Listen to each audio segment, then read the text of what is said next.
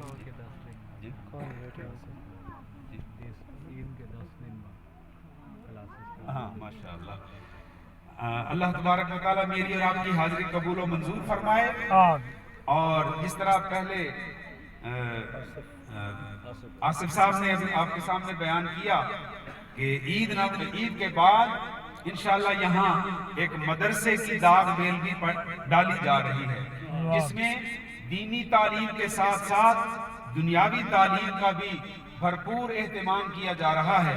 اپنے بچوں کو اس مدرسے میں داخل کروائیں تاکہ وہ اپنے دین و ایمان کی سلامتی حاصل کرنے کے لیے اساتذہ کرام کے سامنے بیٹھیں اور ان سے علم حاصل کریں۔ العلم بالتکرار علم تکرار سے بڑھتا ہے.